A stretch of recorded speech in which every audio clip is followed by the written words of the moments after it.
ایک بادشاہ نے اپنی رعایا پر ظلم و ستم کر کے بہت سا خزانہ جمع کیا تھا اور شہر سے باہر جنگل بیابان میں ایک خفیہ غار میں چھپا دیا تھا۔ اس خزانے کی دو چابیاں تھیں، ایک بادشاہ کے پاس اور دوسری اس کے معتمد وزیر کے پاس۔ ان دونوں کے علاوہ کسی کو اس خفیہ خزانے کا پتہ نہیں تھا۔ ایک دن صبح کو بادشاہ اکیلا سیر کو نکلا اور اپنے خزانے کو دیکھنے کے لیے دروازہ کھول کر اس میں داخل ہو گیا۔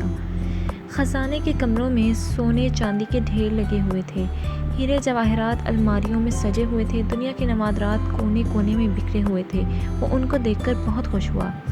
اسی دوران وزیر کا اس علاقے سے گزر ہوا۔ اس نے خزانے کا دروازہ کھلا دیکھا تو حیران رہ گیا۔ اسے خیال ہوا کہ کل رات جب وہ خزانہ دیکھنے آیا تھا، شاید اس وقت وہ دروازہ بند کرنا بھول گیا ہو۔ اس نے جلدی سے دروازہ بند کر کے باہر سے مقفل کر دیا۔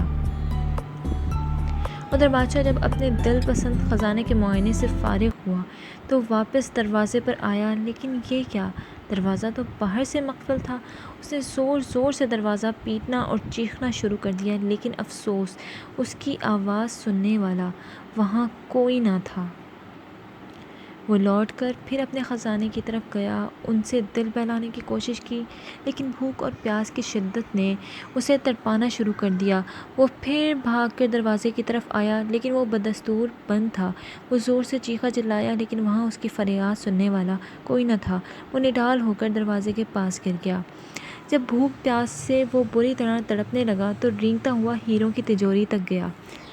اس نے اسے کھول کر بڑے بڑے ہیرے دیکھے جن کی قیمت لاکھوں میں تھی۔ اس نے بڑے خوش آمدانہ انداز میں کہا، اے لکھپتی ہیرو، مجھے ایک وقت کا کھانا دے دو۔ اسے ایسا لگا جیسے وہ ہیرے زور زور سے کہکے لگا رہے ہوں۔ اس نے ان ہیروں کو دیوار پر دے مارا۔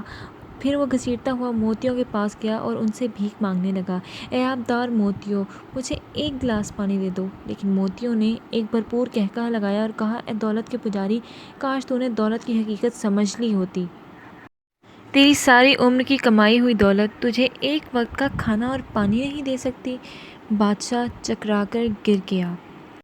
جب اسے ہوش آیا تو اس نے سارے ہیرے اور موتی بکھیر کر دیوار کے پاس اپنا بستر بنایا اور اس پر لیٹ گیا۔ وہ دنیا کو ایک پیغام دینا چاہتا تھا، لیکن اس کے پاس کاغذ اور قلم نہیں تھا۔